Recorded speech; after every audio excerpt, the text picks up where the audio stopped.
ആമേൻ. 10-ാം വാക്യം ഇവിടുന്ന് വായിക്കാം. 10. യേശു അവനോട്, സാത്താനെ, നീ വിട്ടുപോ, നിന്റെ ദൈവമായ കർത്താവിനെ നമസ്കരിച്ച് അവനെ മാത്രമേ ആരാധിക്കാവൂ എന്ന് എഴുതിയിരിക്കുന്നുവല്ലോ എന്ന് പറഞ്ഞു. ആമേൻ. ഹല്ലേലൂയ. നമുക്ക് പ്രാർത്ഥിക്കാം. സ്വർഗീയ പിതാവേ, ഇന്ന് ഉച്ചകഴിഞ്ഞ സമയം ഞങ്ങൾ തിരുവചനത്തിന് പഠിക്കുവാൻ വന്നിരിക്കുന്ന കർത്താവെ, ഞങ്ങളെ സഹായിക്കണമേ. കർത്താവെ, അങ്ങ് നേരിട്ടതായ പരീക്ഷ, കർത്താവെ, അങ്ങയുടെ സ്തോത്രം, ഞങ്ങളെ വീണ്ടെടുക്കുവാൻ വേണ്ടി കർത്താവെ കാൽവരി യാഗമായി തീർന്നു. അതിനു മുമ്പായി 3.5 വർഷക്കാലം നീ ഭൂമിയിൽ സഞ്ചരിച്ചു. കർത്താവെ, വചനം പ്രഘോഷിച്ചു, രോഗികളെ സൗഖ്യമാക്കി, അനേകർക്ക് നീ വിടുതൽ കൊടുത്തു, ആശ്വാസം കൊടുത്തു, സന്തോഷം കൊടുത്തു, പ്രത്യാശ കൊടുത്തു, എല്ലാം നീ ചെയ്തു. ഞങ്ങളുടെ ജീവിതത്തിലും അത് ഇന്ന് ഞങ്ങൾ നേടിയെടുക്കുവാൻ തക്കവണ്ണം ഇടയാകണമെന്ന് ഞങ്ങൾ ആഗ്രഹിക്കുന്നു, ഞങ്ങൾ പ്രാർത്ഥിക്കുന്നു. ഇടയുന്ന കർത്താവ് അമ്മണിക്കുട്ടിക്കായ സ്തോത്രം, പ്രിയദാസയും എല്ലാ പ്രിയപ്പെട്ടവരെ അനുഗ്രഹിക്കണമേ എന്ന് അപേക്ഷിക്കുന്നു. യേശുവിന്റെ നാമത്തിൽ അപേക്ഷിക്കുന്നു. കേൾക്കണമേ ഞങ്ങളുടെ പിതാവേ. ആമേൻ, ആമേൻ, ഹല്ലേലൂയ. നമ്മൾ മത്തായി 4-ാം അധ്യായം 8 മുതൽ 10 വരെയുള്ള വാക്യത്തിൽ യേശുവിനെ പിശാച് ഒരു ഉയർന്ന മലയിലേക്ക് കൊണ്ടുപോയി എന്ന് നമ്മൾക്ക് വായിക്കുന്നു. കഴിഞ്ഞ ആഴ്ച 1-2 ആഴ്ചക്ക് മുമ്പ് ഞാൻ പറഞ്ഞായിരുന്നു, ഈ ജെറുസലേമിലുള്ളതായ മലയുടെ അമ്മണിക്കുട്ടി അന്ന് പറഞ്ഞായിരുന്നു മോറിയാമല എന്നല്ല. അതായത് മോറിയാമല എന്ന് പറഞ്ഞു കഴിഞ്ഞാൽ ഈ ഓക്കെ, മോറിയാമലയുണ്ട്. പിന്നീട് ജെറുസലേമിന് കിഴക്കുള്ള മലയുണ്ടല്ലോ. ജെറുസലേമിന് കിഴക്കുള്ള മല, പല മലകളുണ്ട് ഉണ്ട്. എബാൽ പർവ്വതമുണ്ട്. ഞാനിതിൻ്റെ ഇതിൻ്റെ ഉയരങ്ങൾ ഒന്ന് ഞാൻ നോക്കിയായിരുന്നു. ഈ ഗൂഗിളിൽ കിടപ്പുണ്ട് ഇതിൻ്റെ ഉയരങ്ങൾ. അതൊന്ന് പരിശോധിച്ചു. എബാൽ പർവ്വതം 3084 അടിയുണ്ട്. മോറിയാമല 12,072 അടിയാണ് ഉയരം. നെബോ പർവ്വതം 11,933 ഹെർമോൻ പർവ്വതം 9,232 അടിയാണ്. ഇതാണ് ആ ഏരിയയിലുള്ള മലകളുടെ ഉയരം.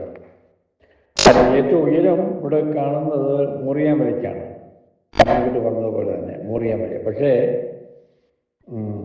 കൂടുതൽ പദപണ്ഡിതന്മാരും ഈ യേശു ശിഷ്യന്മാരെ കൂട്ടിക്കൊണ്ട് ഉയർന്ന മലയിലോട്ട് കൊണ്ടുപോയത് കാണുന്നുണ്ടല്ലോ. മോശയും ഏലിയാവും പ്രത്യക്ഷപ്പെട്ടു. അതിനെക്കുറിച്ച് നമ്മൾ വായിക്കുന്നുണ്ട്. അവിടെ ആ മലയിലല്ല എന്നുള്ളതാണ് കൂടുതൽ പേരും അഭിപ്രായപ്പെടുന്നത്. ഇത് ഹെർമോൻ പർവ്വതത്തിൽ അവിടെ വെച്ചാണ് ഈ സംഭവം എന്നുള്ളതാണ് പറയുന്നത്. ഇനി ഞാനത് നിങ്ങളുടെ അറിവിന് വേണ്ടി പറഞ്ഞതേ ഉള്ളൂ. അത് ഞാനും ധരിച്ചിരുന്നത് ഈ മെഡിറ്ററേനിയൻ സമുദ്രത്തിനടുത്തുള്ള മലയിൽ ആണ് എന്നുള്ളതാണ് ഞാൻ മനസ്സിലാക്കിയിരുന്നത്. പക്ഷേ പല ദൈവദാസന്മാരും അഭിപ്രായപ്പെടുന്നത് ഹെർമോൻ പർവ്വതത്തിലായിരുന്നുള്ളതാണ്. പിന്നീട് നമ്മൾ ഇപ്പോൾ ഇവിടെ വായിച്ചത് വേദഭാഗം, പിശാച് അവനെ ഉയർന്ന വിശുദ്ധ നഗരത്തിൽ കൊണ്ടുപോയി. വിശുദ്ധ നഗരം യെരുശലേമാണെന്ന് ഞങ്ങൾക്കറിയാം. അപ്പം അക്ഷരികമായിട്ടാണോ ദർശനത്തിലാണോ കൊണ്ടുപോയതെന്നുള്ളത് നമുക്ക് നിശ്ചയമല്ല, ക്ലിയറായിട്ട് അറിയത്തില്ല. അപ്പോൾ സകല രാജ്യങ്ങളും കാണിക്കത്തക്ക രീതിയിലുള്ളൊരു പർവ്വതം, ഇപ്പം ഏറ്റവും ഉയരം കൂടിയ പർവ്വതം ലോകത്തിൽ ഏതാണ്? മൗണ്ട് എവറസ്റ്റ് ആണ്, അല്ലേ? മൗണ്ട് എവറസ്റ്റ് ആണ്. ഇപ്പോൾ പ്രാക്ടിക്കൽ വേയിൽ നമ്മൾ മൗണ്ട് എവറസ്റ്റിൽ പോയി നിന്നാൽ ലോകം മുഴുവനും കാണുന്നില്ല. കാണുമോ? ഇല്ല. ലോകം കാണുന്നതായിട്ടൊന്നും റെക്കോർഡ് പറഞ്ഞിട്ടില്ല, അല്ലേ? മൗണ്ട് എവറസ്റ്റ് ആദ്യം കീഴടക്കിയത് അല്ലേ ഹാരി അവർ രണ്ടുപേരെ അവർ അവിടെ പോയി. പക്ഷെ അവർ ലോകം മുഴുവൻ കണ്ടതായിട്ട് അവിടെ എങ്ങും വായിക്കുന്നില്ല, നമ്മൾ വായിക്കുന്നില്ല. അപ്പം ഏറ്റവും ഉയരം കൂടിയ മലയിൽ നിന്ന് മൗണ്ട് എവറസ്റ്റാണ്. അപ്പോൾ അവിടെ പോയാലും ലോകം മുഴുവൻ കാണത്തക്ക രീതിയിൽ ആണെന്ന് ചോദിച്ചു കഴിഞ്ഞാൽ അല്ല. അപ്പം നോർമൽ രീതിയിൽ നമുക്ക് ചിന്തിക്കാം, ദർശനത്തിലായിരിക്കാം യേശുവിനെ കൊണ്ടുപോയതെന്നുള്ളത് സകല രാജ്യങ്ങളും കാണിക്കത്തക്ക രീതിയിൽ ഇത് ആണെന്ന് ചിന്തിക്കാം. ആണ് സ്തോത്രം. ഇപ്പം ഫോർ എക്സാമ്പിൾ, ഓക്കെ, യെഹെസ്കേൽ ബാബിലോൺ ആയിരിക്കുമ്പം യെരൂശലേം ദേവാലയത്തെ ദർശനത്തിൽ കാണിക്കുന്നുണ്ട്. അതൊന്ന് വായിക്കാം. യെഹെസ്കേൽ 8-ാം 1-3 എന്ന് വായിച്ചേ. യെഹെസ്കേൽ 8-3 വരെ. യെഹെസ്കേൽ 8-1 വരെ ആരെങ്കിലും വായിക്കാൻ താല്പര്യം ഉണ്ടെങ്കിൽ വായിക്കണമേ. ഇത് ഞാൻ വായിക്കാം. യെഹെസ്കേൽ 8-1 വരെ. 6-ാം ആണ്ട് 6-ാം മാസം 5-ാം തീയതി ഞാൻ വീട്ടിലിരിക്കുകയും യഹൂദ മൂപ്പന്മാർ എന്റെ മുമ്പിൽ ഇരിക്കുകയും ചെയ്തപ്പോൾ അവിടെ യഹോവയായ കർത്താവിന്റെ കൈ എന്റെ മേൽ വന്നു. അപ്പോൾ ഞാൻ മനുഷ്യ സാദൃശ്യത്തിൽ ഒരു രൂപം കണ്ടു. അവന്റെ അര മുതൽ കീഴോട്ട് തീ പോലെയും അര മുതൽ മേലോട്ട് ശുക്ല സ്വർണത്തിന്റെ പ്രഭ പോലെയും ആയിരുന്നു. അവൻ കൈ പോലെ ഒന്ന് നീട്ടി എന്നെ തലമുടിക്ക് പിടിച്ചു. ആത്മാവ് എന്നെ ഭൂമിയുടെയും ആകാശത്തിന്റെയും മധ്യയെ ഉയർത്തി ദിവ്യ ദർശനങ്ങളിൽ യെരൂശലേമിൽ വടക്കോട്ടുള്ള അകത്തെ വാതിൽക്കൽ കൊണ്ടുവന്നു. അവിടെ തീഷ്ണത ജനിപ്പിക്കുന്ന തീഷ്ണതാ ബിംബത്തിന്റെ ഇരിപ്പിടം ഉണ്ടായിരുന്നു. ആമേൻ. ഇനി ഇതോടെ ഒന്ന് വായിക്കാം. യെഹെസ്കേൽ 11:24. യെഹെസ്കേൽ 11:24. എന്നാൽ ആത്മാവ് എന്നെ എടുത്തു. ദർശനത്തിൽ ദൈവാത്മാവിനാൽ തന്നെ കൽദയ ദേശത്ത് പ്രവാസികളുടെ അടുക്കൽ കൊണ്ടുവന്നു. ഞാൻ കണ്ട ദർശനം എന്നെ വിട്ടു പൊങ്ങിപ്പോയി. ആമേൻ. ഈ 2 വാക്യങ്ങൾ വായിക്കാൻ കാരണം, ഇപ്പം ഞാനിപ്പോൾ ഇവിടെ പറയുകയാണ്, സാത്താൻ യേശുവിനെ ഭൂമിയിലെ സകല പട്ടണങ്ങളും കാണിച്ചു എന്ന് പറഞ്ഞു. ദർശനത്തിലായിരിക്കാം എന്നും പറഞ്ഞു. അപ്പം അത് ബൈബിളിൽ അങ്ങനെ എഴുതിയിട്ടില്ല. ദർശനത്തിലാണോ അല്ലാതെയാണോ കാണിച്ചതെന്നൊന്നും എഴുതിയിട്ടൊന്നുമില്ല. കാണിച്ചെന്ന് മാത്രമേ നമ്മൾ വായിക്കുന്നുള്ളൂ. പക്ഷെ പ്രാക്ടിക്കൽ വേയിൽ നമ്മൾ ചിന്തിക്കുമ്പം മൗണ്ട് എവറസ്റ്റിൽ കയറി നിന്നാലും ഇതെല്ലാം കാണാൻ പറ്റുന്നില്ല. ഇല്ല. അപ്പം മൗണ്ട് എവറസ്റ്റിനോട് ഉയരമുള്ള പർവ്വതം അവിടെ ഇസ്രായേൽ നാട്ടിലില്ല. ഓക്കെ. അപ്പോൾ ഇവിടെ ദർശനത്തിൽ യെഹെസ്കേലിനെ യെരൂശലേം ദേവാലയത്തിൽ കൊണ്ടുപോയി. ഇപ്പം ഇവിടെ നമ്മൾ വായിച്ചത് 24-ാം വാക്യത്തിലും ആത്മാവ് എന്നെ എടുത്ത് ദൈവാത്മാവിൽ കൽദയ പ്രവാസികളുടെ അടുക്കൽ കൊണ്ടുവന്നു. ഞാൻ കണ്ട ദർശനം എന്നെ വിട്ട് പൊങ്ങിപ്പോയി. അപ്പോൾ ഇതൊക്കെ എല്ലാ കാര്യത്തിലും നമുക്ക് ബൈബിളിൻ്റെ അടിസ്ഥാനത്തിൽ നിന്നാണ് നമ്മൾ അത് ചിന്തിക്കുന്നത്. അതിനെ നമുക്ക് സപ്പോർട്ടീവായിട്ട് നമുക്ക് ചിന്തിക്കുന്നത്. അല്ല വെറുതെ പറഞ്ഞു വിട്ടുകൊണ്ട് കാര്യമില്ലല്ലോ. ഇല്ല. അപ്പോൾ അങ്ങനെയാകാം, ഏത് രീതിയിലും ആകാം. ഓക്കെ. അപ്പോൾ താഴോട്ട് നോക്കിയാൽ തലകറക്കം ഉണ്ടാകുന്നതും ഇത്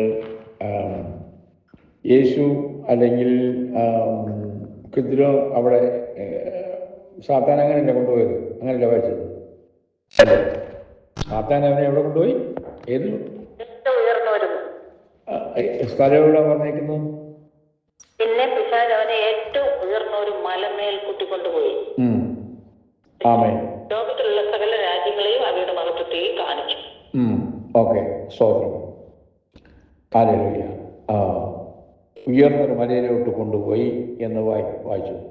അപ്പം ഇവിടെ നമ്മൾ കാണുന്നത് താഴോട്ട് നോക്കുമ്പം തലകറക്കം ഉണ്ടാകുന്ന രീതിയിലാണ്, ഉയരത്തിലാണ് ആണ്.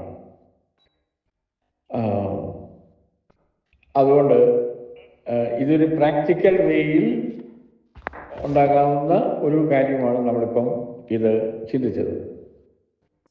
ഞാൻ കഴിഞ്ഞ ആഴ്ച പറഞ്ഞായിരുന്നു, കർത്താവിൻ്റെ സഹോദരനായ യാക്കോബിനെ ഈ ദേവാലയത്തിൻ്റെ അഗ്രത്തിൽ കൊണ്ടുപോയി താഴോട്ട് തള്ളിയിട്ട് കൊണ്ടെന്നുള്ളതാണ്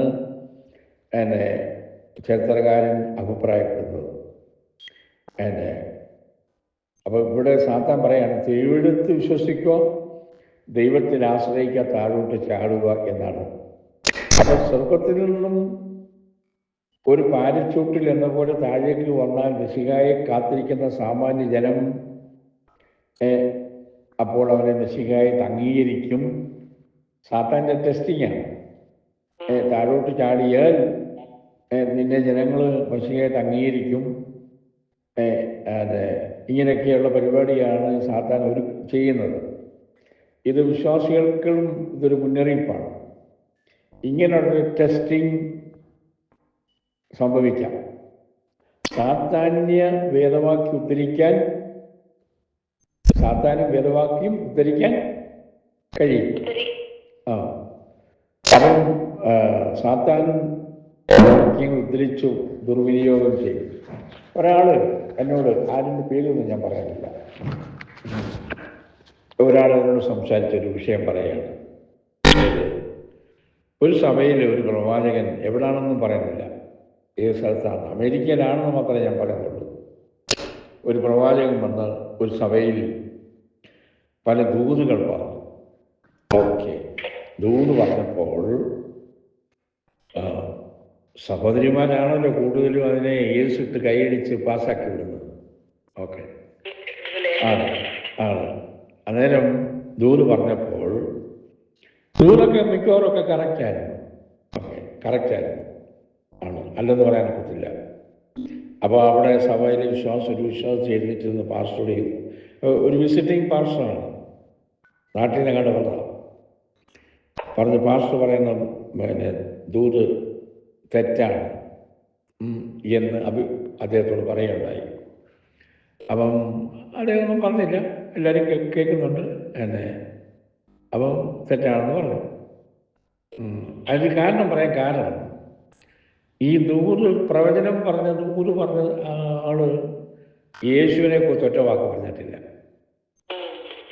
മനസ്സിലാക്കണം, കർത്താവായ യേശുവിനെ കുറിച്ച് ഒന്നും പറഞ്ഞിട്ടില്ല. അപ്പം എന്നോട് സംസാരിച്ച ആൾ ഇതിനെക്കുറിച്ച് ചില വിവരങ്ങൾ, ക്ലാരിഫിക്കേഷൻ, ഇത് തെറ്റാണോ ശരിയാണോ എന്നൊക്കെ ചില ഒരു പഠനം പോലെ എന്നോട് ചോദിക്കുകയുണ്ടായി. അതിൻ്റെ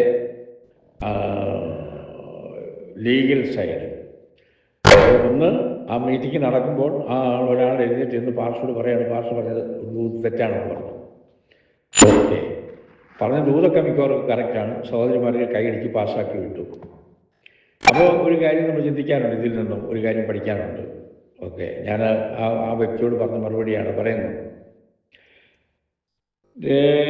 ഒരു മാസയ്ക്ക് മുമ്പ് ന്യൂജേഴ്സിയിലെ കുഞ്ഞുമോൾ സഹോദരി സാക്ഷ്യം പറഞ്ഞപ്പോൾ ഒരു കാര്യം പറയണ്ടേ.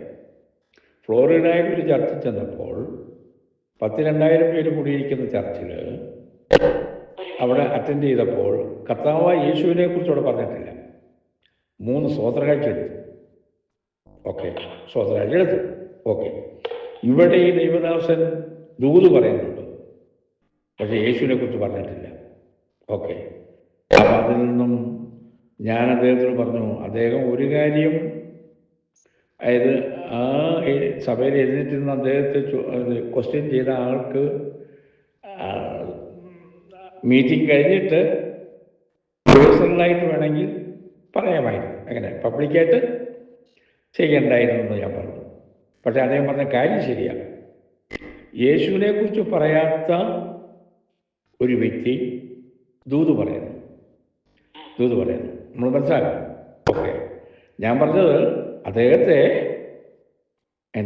തെറ്റായ പ്രവാചകനോ ശരിയായ പ്രവാചകനോ വാട്ട് എവർ ഇറ്റ് ഈസ് എഴുന്നേറ്റെന്ന് പൊതുവിൽ പറയും. അദ്ദേഹത്തെ എങ്ങനെ കൊച്ചാക്കണ്ട, എങ്ങനെ വിമർശിക്കണ്ടായിരുന്നു, മാറി അത് ചെയ്യാൻ പറ്റും, അത് അങ്ങനെ അത് ചെയ്യേണ്ടിയിരുന്നു. ഓക്കെ, പക്ഷേ എങ്കിലും പുള്ളി പറഞ്ഞ കറക്റ്റാണ് കാര്യം. വേറൊരു കാര്യമുണ്ട്, അതായത് ദൈവവചനത്തെ നമ്മളെ ദൈവം പഠിപ്പിക്കുന്നെന്തോ, ഒരു പ്രവാചകൻ്റെ ഡ്യൂട്ടി എന്തുവാ, അതായത് അല്ലെ ഒരു പുരോഹിതൻ്റെ പാസ്റ്ററിൻ്റെ ഡ്യൂട്ടി എന്താ, ഇവിടെ ഞാൻ പറഞ്ഞിട്ടുണ്ട്. അമ്മിക്കുട്ടിക്ക് ഓർമ്മയുണ്ടല്ലോ, എന്തോ പാസ്റ്ററിൻ്റെ ഉത്തരവാദിത്വം ജനത്തിന് വേണ്ടി ദൈവത്തോട് അതായത് ഒരു പാസ്റ്ററിന്റെ ഉത്തരവാദിത്വം ജനത്തെ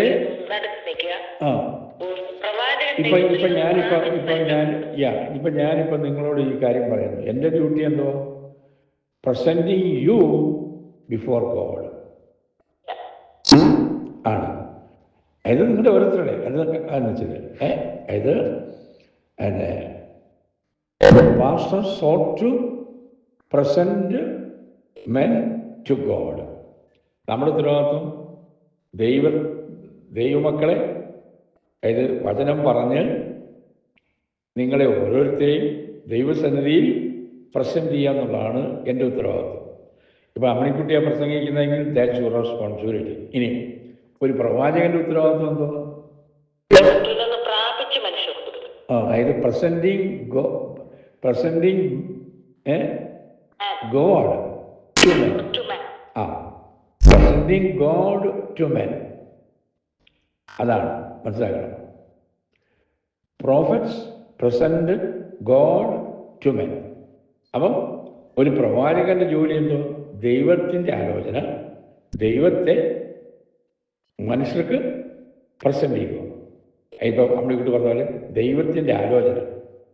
അപ്പം പ്രവചനമൊക്കെ പറഞ്ഞു, കറക്റ്റാണ്. പക്ഷേ യേശുവിനെ കുറിച്ച് പറഞ്ഞിട്ടില്ല. That's A point. ഇനി വേറൊരു പോയിന്റ്, സാത്താനും വെളിച്ച ദൂതന്റെ വേഷത്തിൽ സഞ്ചരിക്കുന്നു. മനസ്സിലാക്കണം. അതായത് വെളിച്ച ദൂതനെന്ന് പറഞ്ഞു കഴിഞ്ഞാൽ മലാഖയാണ്. സാത്താൻ ഇങ്ങോട്ട് അതുപോലെ ഇങ്ങോട്ട് വരുന്നത് നമ്മളങ്ങ് വിശ്വസിക്കും. അപ്പോസ്തല പ്രവൃത്തിയിൽ പൗലോസിനെ കണ്ടപ്പം ചില മന്ത്രവാദികളും ആരാണ്ടൊക്കെ പറഞ്ഞു, ഇവൻ ദൈവത്തിൻ്റെ വചനം പറയുന്ന ദൈവദാസന്മാരാണ്, സത്യം.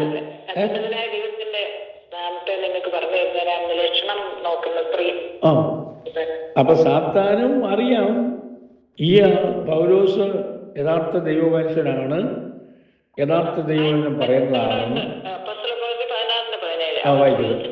ഞങ്ങളുടെയും പിന്നാലെ വന്നു, ഈ മനുഷ്യനോ അത്യുന്നതനായ ദൈവത്തിന്റെ ദാസന്മാർ രക്ഷാമാർഗം നിങ്ങളോട് അറിയിക്കുന്നവർ എന്ന് വിളിച്ചു പറഞ്ഞു. അപ്പോഴേ അതെ. അപ്പം സാത്താനും ഇതൊക്കെ അറിയാം.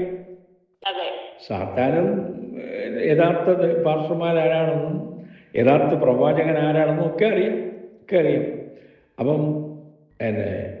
അപ്പം ഈ നടന്ന പശ്ചാത്തലത്തിൽ നിങ്ങളാണെങ്കിൽ ഇതിനെ എങ്ങനെ അവലോകനം ചെയ്യുമായിരുന്നു എന്ന് ഞാനൊരു ചോദ്യം അങ്ങോട്ട് ഇടുക. ഇപ്പോൾ ഉത്തരം പറയട്ടെ. ഇപ്പോൾ ഉത്തരം നമ്മൾ പറഞ്ഞു കഴിഞ്ഞു. അതിനോട് ഞാൻ ആ വ്യക്തിയോട് പറഞ്ഞത് ഇങ്ങനെ, പ്രവചനമൊക്കെ കറക്റ്റാണ്. സാത്താനും പ്രവചനം പറയും. നമ്മുടെ നാട്ടിൽ ജ്യോത്സ്യന്മാരും കൈനോട്ടക്കാരും തത്തയെ കൊണ്ടും ഒക്കെ കാടൊക്കെ എടുപ്പിച്ച് നമ്മുടെ ഭാവിയൊക്കെ പറയുന്ന ഒരുപാട് പേര് നമുക്കറിയാം. അവരൊക്കെ പറയുന്ന കുറച്ചൊക്കെ കറക്റ്റാണ്, അല്ലെന്ന് പറയാനൊക്കത്തില്ല, ആണ്. അതുകൊണ്ട് അങ്ങനെ പറയുന്നവരൊക്കെ ഉണ്ട്. പക്ഷേ ഒരു കാര്യം മനസ്സിലാക്കണം, കർത്താവായ യേശുവിനെ കുറിച്ച് പറയാത്ത ഒരു പ്രവാചകനല്ല. Is wrong. That's my conclusion. Okay. കർത്താവായ യേശുവിനെ കുറിച്ച് പറയാത്തൊരു പ്രവാചകൻ നീ എത്ര ശരിയാണെന്ന് പറഞ്ഞാലും, ശരിയെന്ന് പറഞ്ഞു കഴിഞ്ഞാൽ നമ്മുടെ വീട്ടിലെ കാര്യങ്ങൾ, അടുക്കളയിലെ കാര്യങ്ങൾ വരെ ഫ്രിഡ്ജിരിക്കുന്ന സാധനത്തിൻ്റെയും പ്രവാചകൻ പറയും നിങ്ങളുടെ ഫ്രിഡ്ജിരിക്കുന്ന ഇന്ന മസാല ദോശയാണ് എന്ന് പറഞ്ഞു കഴിഞ്ഞാൽ ഓക്കെ, കറക്റ്റായിരിക്കാം. പക്ഷേ യേശുവിനെ കുറിച്ച് പറഞ്ഞില്ലെങ്കിൽ കള്ളപ്രവാചകൻ. നോ. ഇതാണ് പഠിക്കുന്ന ഒരു വിഷയം. അപ്പം ഇവിടെ നമ്മൾ സാത്താൻ യേശുവിനെ പരീക്ഷിക്കാൻ കൊണ്ടുപോയി. അപ്പം വേദവാക്യങ്ങൾ ഉദ്ധരിക്കുന്നുണ്ട്. അപ്പം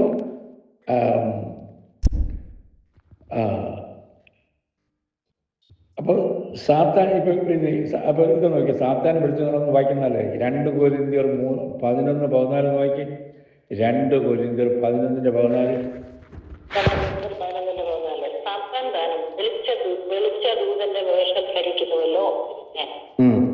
സാത്താന്റെ കയ്യിലും ബൈബിളുണ്ട്. തിരുവഴുത്തറിയാം. അത്ഭുതം ചെയ്യുന്നുണ്ട്. അപ്പോസ്തല പ്രവൃത്തി ഇപ്പോൾ അമ്മക്കുട്ടി വായിച്ചതുപോലെ സത്യവചനം പറയുന്ന ദൈവദാസനാണ് ഇയാൾ. ഇതൊക്കെ പറഞ്ഞു കഴിഞ്ഞാൽ ആരെ വിശ്വസിക്കാതിരിക്കുന്നത്? ശരിയല്ലേ? ശരിയല്ലേ? ശരിയല്ലേ? അപ്പം എന്തിനാണ് ഞാൻ ഈ കാര്യം പറഞ്ഞത്? സാത്താൻ യേശുവിനെ പരീക്ഷിച്ചു. പക്ഷേ യേശു ആ വലയിൽ വീണില്ല. 91 സങ്കീർത്തനം 1 to 3 എന്ന് വെച്ച് 91 സങ്കീർത്തനം 1 to 3. സങ്കീർത്തനം 91 1 മുതൽ 3 വരെ. അത്യുന്നതന്റെ മറവിൽ വസിക്കുകയും സർവശക്തന്റെ നിഴലിൽ കീഴിൽ പാർക്കുകയും ചെയ്യുന്നവൻ യഹോവയെ കുറിച്ച് അവൻ എന്റെ സങ്കേതവും കോട്ടയും ഞാൻ ആശ്രയിക്കുന്ന എന്റെ ദൈവവും എന്ന് പറയുന്നു. അവൻ നിന്നെ വേട്ടക്കാരന്റെ കനിയിൽ നിന്നും നാശകരമായ മഹാമാരിയിൽ നിന്നും വിടുവിക്കും. ആമേൻ. ആമേൻ. സ്തോത്രം. ഇനി 11 വാക്യം വായിക്കാം. 11 വാക്യം. നിന്റെ എല്ലാ വഴികളിലും നിന്നെ കാക്കേണ്ടതിന് അവൻ നിന്നെ കുറിച്ച് തന്റെ ദൂതന്മാരോട് കൽപ്പിക്കും. ആമേൻ. ആമേൻ. അതിനോട് പറഞ്ഞില്ല, ഞാൻ അതിനോട് പത്രം പറഞ്ഞിട്ട്. അപ്പോൾ ആ ദൈവദാസൻ പ്രവാചകൻ, പക്ഷെ പുള്ളി അത് കേട്ടു. അദ്ദേഹം അത് സ്വീകരിച്ചു. എങ്ങനെ? അവിടെ ഒരു വാദപ്രതിവാദം ഉണ്ടാവുകയോ അല്ലെങ്കിൽ ഒന്നും ഉണ്ടായില്ല. എങ്ങനെ?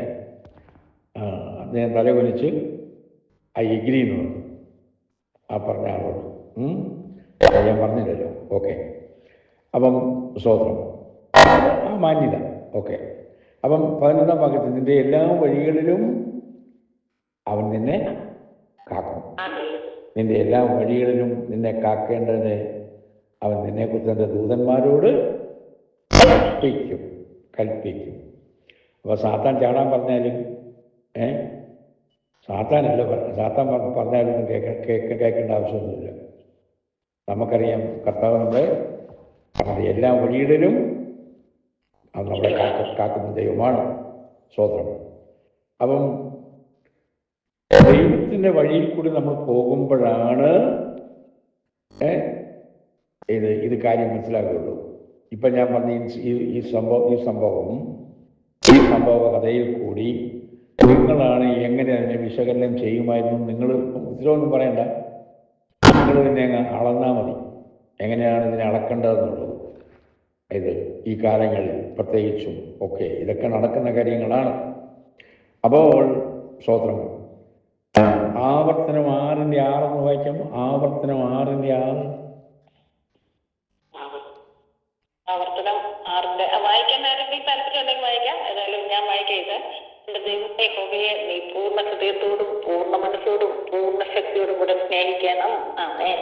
ആമേൻ. നിന്റെ ദൈവമായ യഹോവയെ പരീക്ഷിക്കരുത്, അല്ലേ?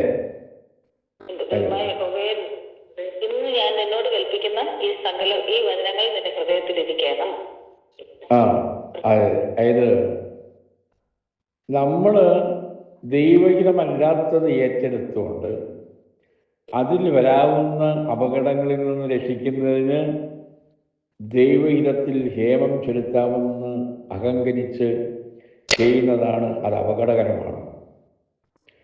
ഇപ്പം പെന്തിക്കോസിൽ തന്നെയും പല വിവാഹങ്ങൾ, പല പ്രവാചകൻ, ഞാൻ കേട്ടിട്ടുള്ള കാര്യങ്ങളെ പറയുന്നത് കേട്ടോ, ഉണ്ടാക്കി പറയല്ല. പല മക്കളുടെ വിവാഹങ്ങൾ പ്രവാചകന്മാർ പറഞ്ഞതനുസരിച്ച് വിവാഹം നടത്തിയിട്ടുണ്ട്. പക്ഷേ അതിൽ മിക്കവാറും ഡിവോഴ്സില്ല കലാശിച്ചേക്കുന്നത്. എന്തുകൊണ്ട്? പറഞ്ഞ ശരിയായ വണ്ണം നാം അവയെ ഡിസൈൻ ചെയ്യാത്തത് കൊണ്ടാണ് സംഭവിക്കുന്നത്. മനസ്സിലാക്കണം. സ്തോത്രം. അപ്പം അത് അപകടകരമാണ്. സ്തോത്രം. ജീവിതത്തിൻ്റെ പ്രതാപം പ്രതാപം 1 യോഹന്നാൻ 2:16 വായിക്കാം. 1 യോഹന്നാൻ 2:16.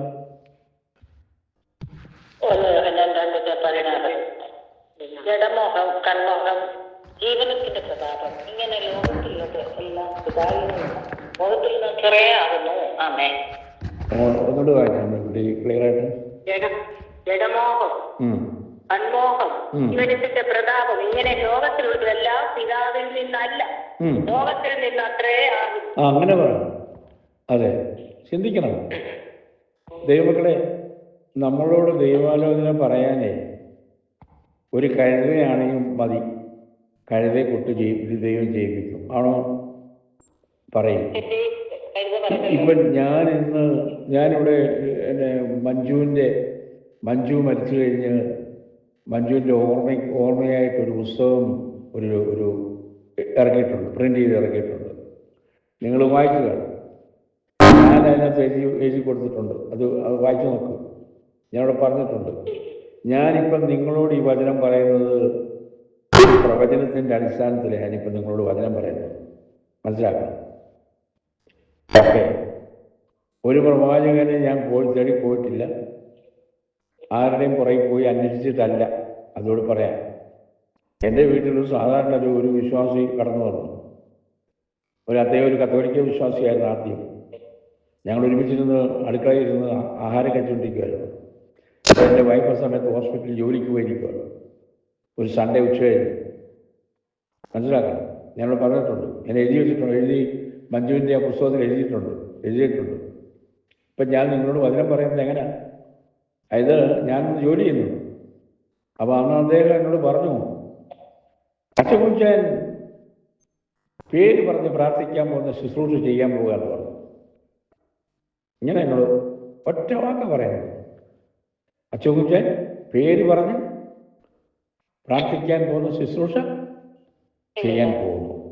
ഓക്കെ. ഞാൻ ഇതിനെക്കുറിച്ച് അങ്ങോട്ട് ചോദിക്കേണ്ട ആവശ്യമില്ല. കാര്യം പുള്ളിക്കും അറിയത്തില്ല എന്തായി പറയുന്നതെന്ന് അറിയത്തില്ല. കാര്യം പുള്ളി കുറ്റമല്ല. ഇപ്പം ഞാൻ ഇന്നാൾ പറഞ്ഞല്ലോ, യെശയ്യാവ് പറഞ്ഞു കന്യക ഗർഭിണിയായി പ്രസവിക്കും. യെശയ്യാവിനും അറിയത്തില്ല ശരിയായിട്ട് എന്താ സംഭവം എന്നുള്ളത്. 600-700 വർഷങ്ങൾക്ക് ശേഷമാണ് യേശു ജനിക്കുന്നത് കന്യകയിൽ. ഓക്കെ. അപ്പം ദൈവാലോചന അദ്ദേഹത്തോട് എന്നോട് പറയുന്നു.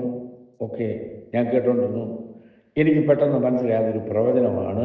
ഞാൻ എഴുതുകയും ചെയ്തതാണ്. അപ്പം ഞാൻ ജോലി ചെയ്യുന്നുണ്ട്. ഓക്കെ.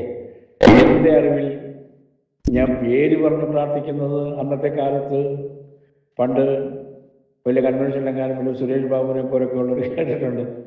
എൻ്റെ ഒരു വലിയ കൺവെൻഷൻ വേദിയിലൊക്കെ തങ്കമ്മ ഇങ്ങോട്ട് വരട്ടെ, അല്ലെങ്കിൽ തങ്കമ്മ എഴുന്നേറ്റ് നിന്നാട്ടെ. അവിടെ ചിലപ്പം വേദിയിൽ 5-8 തങ്കമ്മമാർ കാണും. ഏത് തങ്കമ്മയാണെന്നൊന്നും പറയുന്നില്ല, ഏത് ചേർന്നിരിക്കുന്നതെന്നും പറയുന്നില്ല. അതൊക്കെ പറയും, ഇന്ന മറിയാമ്മ അവിടെ ഇരിപ്പുണ്ട്, ഇങ്ങോട്ട് എഴുന്നേറ്റ് പോവാം, അല്ലേ മുഖിക്ക്. അതല്ല, പ്രവചനം സ്പെസിഫിക്കാണ്. അതേ ഞാൻ കേട്ടിട്ടുള്ളൂ, അന്ന് അറിയത്തുള്ളൂ. ഇപ്പം പിന്നെ അതൊക്കെ കുറവാന്ന് തോന്നുന്നു. ഓക്കെ, അതൊക്കെ ഒരു കാലത്ത് ഇറങ്ങി വന്ന പരിപാടികളാണ്. എന്നോടെന്താ പറഞ്ഞത്? അച്ഛൻ ഞാൻ അറിയാത്തതും കേൾക്കാത്തതും ഒരിക്കൽ പോലും ശ്രവിക്കാത്തതുമായ ഒരു ഒരു ഒരു മിനിസ്ട്രി ആണല്ലോ മിനിസ്ട്രി. അച്ഛൻ പേര് പറഞ്ഞ് പ്രാർത്ഥിക്കുന്നു. അത് ചെയ്തോ? ഇന്നലെ സഭായോഗത്തിലും പേര് പറഞ്ഞ ആളുടെ പ്രാർത്ഥിച്ചത് അത് കുറഞ്ഞു. മഞ്ജു ഉണ്ടായിരുന്ന സമയത്ത് 3000 അത് ഞാൻ ഫോട്ടോ എടുത്ത് അയച്ചു. അത് പ്രിന്റ് വന്നിട്ടില്ല. നിങ്ങളുടെ ഓരോരുത്തരുടെയും പ്രാർത്ഥന ഞാൻ 2011 മുതലുള്ളത് എല്ലാ ദിവസവും രാവിലെ ഞാൻ ഉണ്ടായിരുന്നു. Every day. അതിപ്പോഴും എൻ്റെ ഇരിപ്പുണ്ട്. അത് ഞാൻ കളയത്തില്ല. ബൈബിളിൽ വായിക്കുന്ന പോലെ നമ്മുടെ ഓരോരുത്തരും കണ്ണുനീര് അവൻ്റെ തുരുത്തിയിലാക്കി വെച്ചിരിക്കുന്നു വായിക്കുന്നുണ്ടല്ലോ. ഉണ്ട്. നിങ്ങളുടെ ഓരോരുത്തരുടെയും പ്രാർത്ഥന റിക്വസ്റ്റ് അടങ്ങിയിരിക്കുന്ന 3000 പേജ് എൻ്റെ ഞാൻ ഇപ്പം ഇരിക്കുന്ന റൂമിൽ ഇവിടെ ഇരിപ്പുണ്ട്. മനസ്സിലാക്കണം, ഇരിപ്പുണ്ട്. അപ്പം ഈ 3000 പേജ് എങ്ങനെ 2 വശത്തും ആ പ്രവചനം പൂർത്തിയായ കണ്ടോ? അതാ പഠിക്കണം. നമ്മളോട് ദൈവാലോചന പറഞ്ഞാൽക്കും അറിയത്തില്ല, എനിക്കും അറിയത്തില്ല. മനസ്സിലാക്കണം. ഞാൻ പിന്നീട് ജോലിയിൽ നിന്ന് റിട്ടയർ ചെയ്തു. 2009 റിട്ടയർ ചെയ്തു. 2011 ഞാൻ ഈ ലൈനിൽ കയറുന്നു. ഓക്കെ. അതും വലിയൊരു ആശ്ചര്യകരമായ സംഭവം ഞാൻ പറഞ്ഞിട്ടുണ്ട്. പോട്ടെ, അതിലോട്ട് ഞാൻ വീണ്ടും പോകുന്നില്ല. അപ്പോൾ പ്രവചനം എന്ന് പറഞ്ഞു കഴിഞ്ഞാൽ ദൈവം നമ്മളെ അറിയിക്കേണ്ട ആലോചന നമ്മളെ ദൈവം അറിയിച്ചിരിക്കും. അതിന് ആരുടെയും പുറകെ ഓടിപ്പോകേണ്ട ആവശ്യമില്ല. മനസ്സിലാക്കണം. ആരുടെയും പുറകെ ഒന്നും ഓടിപ്പോകണ്ട. ദൈവം നമ്മളെ അറിയിച്ചിരിക്കും. മനസ്സിലാക്കണം. അപ്പോൾ ഇവിടെ അതെ, സ്തോത്രം. ഇവിടെ നമ്മൾ വായിച്ചു 1 യോഹന്നാൻ 2:16 വായിച്ചു. എന്തോ എഴുതിയിരിക്കുന്നത്, എന്താ വായിച്ചത്? അപ്പൊ ദേവാലയ അഗ്രത്തിൽ നിന്ന് ചാടി വൈകാരിക വിക്ഷേപം മൂലം ജനസത്തെ ആകർഷിച്ച് അവനെ വലിയവനാക്കുക എന്നുള്ളത് പരിപാടി സാത്താനോട് കൊണ്ടിരിക്കുകയാണ് ചെയ്യുന്നത്. അങ്ങനെയുണ്ട്. സാത്താൻ ആ രീതിയിൽ ഇവിടെ അങ്ങനെ റെക്കോർഡ് ചെയ്ത് ഇവിടെ ബൈബിളിൽ എഴുതിയിട്ടില്ല. എങ്കിലും വേണേൽ സാത്താൻ പറഞ്ഞു കാണും ഇന്നത്തെ പോലെ, മകനെ നീ ചാട്, നീ വലിയവനാകും, നിന്നെ ദൈവം രക്ഷിക്കുമല്ലോ, ബൈബിളിൽ വാക്യമുണ്ടല്ലോ, ബൈബിളിൽ വാക്യമുണ്ടല്ലോ, ചാട്, നിന്നെ ദൈവം താങ്ങും, നീ വലിയവനാകും. ഇതൊക്കെ ഒരു കളിപ്പിന് പരിപാടിയാണ്, മനസ്സിലായി? അതിനാ നമ്മൾ വചനം പഠിച്ച് ശരിക്ക് പഠിച്ച് ഇതിനെ ശരിയാവണ്ണം. ഇന്നിപ്പോൾ പറഞ്ഞ പോലെ ഒരു പ്രവാചകന്റെ ജോലി എന്തുവാ? യേശുവിനെ കുറിച്ച് പറയാത്ത പ്രവചനം ഒരു പ്രവാചകൻ പ്രസന്റിങ് എന്ന് പറഞ്ഞു അല്ലേ? പ്രസന്റിങ് ഗോഡ് ടു മെൻ, അതാ ഒരു പ്രവാചകന്റെ ഉദ്യമം. കർത്താവിനെ അവതരിപ്പിക്കുക, ആരുടെ കളിയാക്കാമെന്നുള്ളതല്ല. അതാ നമ്മുടെ ജോലി, ഉത്തരവാദിത്വം. അതില്ലാത്ത പ്രവചനം അല്ല. അപ്പം ഇവിടെ ദൈവപുത്രനാണ് വിഷയം. കല്ലപ്പമായി തീരാൻ ഭക്ഷിച്ച് ജീവിക്കുന്നില്ലെങ്കിൽ അല്ലെങ്കിൽ അവൻ ചാകട്ടെ. ഇതാണ് സാത്താൻ്റെ പരിപാടി. അതെ. അപ്പം ദൈവം നമുക്ക് വേണ്ടി കരുതുന്നില്ല. നീ തന്നെ അത് കരുതുക, നിന്നെ ദൈവം സൂക്ഷിക്കും. പല ആശയങ്ങൾ പല രീതിയിൽ സാത്താൻ കൊണ്ടുവരും. അപ്പം അതിനെയൊക്കെ നമ്മൾ അതിജീവിക്കുന്നത് എങ്ങനെയാണ്? അതിനെ നമ്മൾ എങ്ങനെയാണ് നേരിടുന്നത്? വചനത്തിൽ കൂടി. വചനം പഠിക്കണം. വചനം ആവുമ്പം നമുക്ക് തെറ്റ് പറ്റത്തില്ല, തെറ്റ് സംഭവിക്കത്തില്ല. സ്തോത്രം. അപ്പം ഇവിടെ സാത്താൻ കൊണ്ടുവന്നൊരു പരിപാടി എന്താണെന്നറിയോ? ദൈവത്തിലുള്ള ആശ്രയത്തെ ഒരു വീരകൃത്യം ചെയ്ത് തെളിയിക്കുക എന്ന പരീക്ഷ. മനസ്സിലായ? സാത്താൻ യേശുവിനോട് നിന്റെ ദൈവത്തിലുള്ള ആശ്രയത്തെ ഒരു വീരകൃത്യം ചെയ്ത് തെളിയിക്കാൻ, അതാ പരീക്ഷ. നിങ്ങൾ പോവോ ആ പരീക്ഷയ്ക്ക്? ഇല്ല. ഓക്കെ. ഇതൊക്കെയാണ് സ്തോത്രം. കർത്താവിൻ്റെ മറുപടി എന്തായിരുന്നു? അമ്മിക്കുട്ടിയെ, കർത്താവിൻ്റെ മറുപടി എന്തായിരുന്നു? മാത്രമേ ആരാധിക്കാവൂ. സാത്താനെ യേശു അവനോട്, സാത്താനെ എന്നെ വിട്ടുപോകും, ദൈവമായ കർത്താവിനെ നമസ്കരിച്ച് അവനെ മാത്രമേ ആരാധിക്കാവൂ എന്ന് എഴുതിയിരിക്കുന്നുവല്ലോ എന്ന് പറഞ്ഞു. അവനെ മാത്രം അല്ല, അത് മതി. സ്തോത്രം. അല്ല, അപ്പം നമ്മൾ വിശ്വാസത്തിൽ വളരുവാൻ ആഗ്രഹിക്കുന്ന ദൈവമക്കൾ, ശ്രേഷ്ഠവരങ്ങൾ നാം ആഗ്രഹിക്കുന്ന ദൈവമക്കളാണ്. അത് ശ്രേഷ്ഠവരങ്ങൾ നാം ആത്മീയ വളർച്ചയ്ക്കും മറ്റുള്ളവരുടെ വളർച്ചയ്ക്കും ഹേതുവാകത്തക്ക രീതിയിൽ ആയിരിക്കണം. സ്തോത്രം. നമ്മളിപ്പോൾ വായിച്ചത് വേദഭാഗത്തിൽ സകല ലോകവും കാണത്തക്ക ഒരു മലയിലല്ല. അപ്പം എങ്ങനെയായാലും ഇപ്പോൾ പറഞ്ഞ പോലെ, നമ്മളിപ്പോൾ ചിന്തിച്ചതുപോലെ, അത് മനഃശാസ്ത്രപരമായിട്ടാണോ ക്ഷണികമായിട്ടാണോ ഇതൊന്നും നമുക്കറിയത്തൊന്നുമില്ല. അപ്പം അതിനകത്തൊരു വാക്യമുണ്ട്, അതൊന്ന് വായിക്കാം. ലൂക്കോസ് 4:5 എന്ന് വായിച്ച സൗകര്യം. ലൂക്കോസ് 4:5. പിന്നെ പിശാച് അവനെ മേലോട്ട് കൂട്ടിക്കൊണ്ടുപോയി ലോകത്തിലെ സകല രാജ്യങ്ങളെയും ക്ഷണനേരത്തിൽ അവന് കാണിച്ചു. ക്ഷണനേരത്തിൽ. അപ്പം കണ്ടോ സൂസൻ, മനസ്സിലായോ? ക്ഷണനേരത്തിൽ പെട്ടെന്ന് കാണിച്ചു. അപ്പം നമ്മൾ ഈ പറഞ്ഞ പോയിന്റുകൾ ഈ അനുമാനത്തെ സപ്പോർട്ടീവാണ്. ക്ഷണനേരത്തിൽ കാണിച്ചു. നമ്മൾ അല്പം മുമ്പേ ചില കാര്യങ്ങളൊക്കെ ധ്യാനിച്ചല്ലോ. ഓക്കെ, അപ്പം അതിനെ സപ്പോർട്ടീവായിട്ടൊരു വേഡിങ് ആയി കടന്നത് ക്ഷണനേരത്തിൽ കാണിച്ചു. ഇത് സ്തോത്രം. ഇപ്പം മോശയെ സംബന്ധിച്ച് നമ്മൾ നെബോ പർവ്വതത്തിൽ പോയിട്ടുണ്ട്, യോർദാനിൽ അല്ലേ? അവിടെ പോയി മോശയെ ദൈവം കാണിച്ച സ്ഥലമെന്തോ ഇസ്രായേൽ നാട് കാണിച്ചു കൊടുത്തു അല്ലേ? അത് നമ്മളൊക്കെ പോയി കണ്ടിട്ടുണ്ട്. അതിനെന്ത് വിസ്താരത്തിൽ കിടക്കുന്നു ഇതൊക്കെ നമുക്കറിയാവുന്നു, ഞാൻ പറയാമെന്ന് നിങ്ങൾക്കറിയാം. അപ്പോൾ നെബോ പർവ്വതത്തിൽ മോശയെ കൊണ്ടുവന്ന് കനാൻ നാട് കാണിക്കുന്നു. ഈ ക്ഷണനേരത്തിൽ കാണിക്കുന്നത് പറയുമ്പം അതിൽ വേറൊരു കാര്യമുണ്ട്. മുഴുവൻ ലോകത്തിന്മേലും സാത്താനുള്ള അധികാരത്തെ കൂടി കാണിക്കുക. മനസ്സിലായി? നമ്മൾ വചനം പഠിക്കണം. ഈ വചനത്തിൽ ഒരുപാട് കാര്യങ്ങൾ കിടപ്പുണ്ട്. വചനത്തെ നാം ശരിയാവണ്ണം പഠിച്ചെടുത്തെങ്കിൽ മാത്രമേ പല കാര്യങ്ങളിൽ നമുക്ക് വ്യക്തത കിട്ടത്തുള്ളൂ. ഇപ്പൊ യോഹന്നാൻ 12:31 വായിച്ച യോഹന്നാൻ 12:31.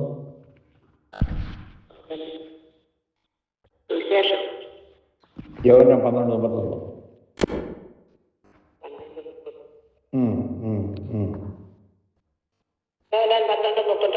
ഇപ്പോൾ ഈ ലോകത്തിന്റെ ന്യായവിധിയാകുന്നു. ഇപ്പോൾ ഈ ലോകത്തിന്റെ പ്രഭുവിനെ പുറത്തു തള്ളിക്കളയും. അപ്പോഴേ ഞാനോ ഭൂമിയിൽ നിന്ന് ഉയർത്തപ്പെട്ടാൽ എല്ലാവരെയും എന്നിലേക്ക് ആകർഷിച്ചു എന്ന് ഉത്തരം പറഞ്ഞു. അപ്പം അതെ, ഈ നമ്മൾ പറഞ്ഞ കാര്യത്തിൽ തന്നെയും ക്ഷണനേരത്തിൽ കാണിക്കുന്നു. ഇപ്പം അതിൽ അർത്ഥം എന്തോ? ഈ മുഴു ലോകത്തിലും അവനുള്ള അധികാരത്തെ കൂടി പ്രകടിപ്പിക്കുകയാണ് ചെയ്യുന്നത്. നമ്മൾ പഠനത്തിലുണ്ടല്ലോ, ഈ സകല ലോകവും സാത്താൻ്റെ അധീനതയിൽ കിടക്കുന്നുണ്ട്. അപ്പം സാത്താനത് നമ്മളെ പല രീതിയിൽ വ്യാമോഹിപ്പിക്കാനും പരീക്ഷിക്കാനും നമ്മളെ അളക്കാനും പല രീതിയിൽ കടന്നു വരും. ദൈവമക്കളായിരിക്കുന്ന നാം അതിനെ ഓവർകം ചെയ്യുന്നത് വചനത്തിൽ കൂടിയാണ്. അപ്പോൾ നമ്മൾ നോക്കത്തില്ല. സാത്താൻ മുഴു ലോകവും കാണിക്കുന്നു. എന്നാൽ ലോകം എന്ന് പറയുമ്പം മനുഷ്യവാസയോഗ്യമായൊരു ലോകം. നീ വീണൊന്ന് എന്നെ നമസ്കരിച്ചാൽ ഇതെല്ലാം നിനക്ക് തരാം. യേശു വീണ് സാത്താനെ നമസ്കരിക്കണം. അപ്പോൾ എന്ത് ധിക്കാരം, എന്ത് കുറുക്കുവഴി, സകല അധികാരവും ലഭിക്കാൻ ക്രൂശും കഷ്ടപ്പാടും കൂടെയുള്ള ഒരു വഴി ഒഴിവാക്കാൻ വേണ്ടി സാത്താൻ പറഞ്ഞു കൊടുക്കുക. ക്രൂശും കഷ്ടപ്പാടും ഒഴിവാക്കിക്കൊണ്ട് ഒരുവനെ അനുഗമിക്കാൻ ഇച്ഛിക്കുന്നുവെങ്കിൽ തന്നെത്താൻ ക്രൂശെടുത്ത് എന്നെ അനുഗമിക്കട്ടെ. അപ്പം അങ്ങനെ പറയുമ്പോൾ എന്തോ? ഈ ലോകത്തിലുള്ളതായ പ്രതാപം, ഈ ലോകത്തിലുള്ളതായ സൗഭാഗ്യം നേടിക്കൊണ്ടല്ല നാം യേശുവിനെ പിൻപറ്റേണ്ടത്. നമ്മൾ യഥാർത്ഥമായിട്ട് നമ്മൾ ഒരു വിധത്തിൽ പറയുമ്പം യഥാർത്ഥമായിട്ട് നമ്മൾ ദൈവത്തെ പിൻപറ്റുന്നവരെങ്ങനെ വേണം? വലിയ ആർഭാട ജീവിതമോ, അല്ലെങ്കിൽ ഇന്ന് ഞാനൊരു വീഡിയോ ഉണ്ട്, ഒരാൾ ഒരു സംഭവത്തിൻ്റെ പേരിൽ അത് ഇട്ടേക്കുന്നത് മുഴുവൻ കേട്ടില്ല, എങ്കിലും അദ്ദേഹം ഒരു കാര്യം പറയുന്നുണ്ട്. പെന്തിക്കോസ്കാരനല്ല അദ്ദേഹം പറയുന്നത്, മറ്റുള്ളവരുടെ പണം വാങ്ങിച്ചിട്ട് വലിയ ദശാംശമാണെന്നൊക്കെ പറഞ്ഞ് വാങ്ങിച്ചിട്ട് വലിയ ബംഗ്ലാവ് പണിയുന്നു, വീടുകൾ പണിയുന്നു, വലിയ കാറുകളൊക്കെ വാങ്ങിക്കുന്നു. ഇതാണ് ദൈവം നമ്മൾ വിചാരിക്കുന്നത്. തന്നെത്താൻ ക്രൂശെടുത്ത് അനുഗമിക്കട്ടെ എന്ന് പറയുമ്പോൾ നമ്മൾ അതിൽ നാം സൂക്ഷ്മത ഉപയോഗിക്കുന്നു. നമ്മളെ ആരും ബ്ലെയിം ചെയ്യാനിടയാകരുത്. മനസ്സിലായി? നമ്മളെ ബ്ലെയിം എന്ന് പറഞ്ഞാൽ ഉദ്ദേശിച്ചത് നമ്മുടെ സാക്ഷ്യം, കൃത്യസാക്ഷ്യം നമുക്ക് ദൈവം നമ്മളെ അത് പരിഗണിച്ചിട്ടുണ്ടല്ലോ. എൻ്റെ ഹൃദയം മാത്രം നോക്കിയാണെങ്കിൽ അങ്ങനെ പറയാൻ പറ്റത്തില്ലല്ലോ. എൻ്റെ ഹൃദയം നല്ലതാണ്. അതല്ല. പുറമേ ഉള്ളത് നമ്മൾ കഴിഞ്ഞ ദിവസങ്ങളിൽ ഇന്നലെ വായിച്ച പോലെ തന്നെ നീതിയുടെ വസ്ത്രം അവൻ ധരിപ്പിച്ചിട്ടുണ്ട്. ഇന്നലെ നമ്മൾ ധ്യാനിച്ചത് നീതിയുടെ വസ്ത്രം ധരിപ്പിച്ചിട്ടുണ്ട്. ആ നീതിയുടെ വസ്ത്രം എന്തുവാ? എല്ലാ രീതിയിലും നാം നീതി പുലർത്തണം. ഇന്നലെ നമ്മൾ ധ്യാനിച്ചു, നീതിയും സത്യവും കൃപയും അന്യോന്യം ചുംബിച്ചിരിക്കുന്നു. ഇന്നലെ പൂർത്തിയാക്കാൻ പറ്റിയില്ല സഭായോഗത്തിൽ.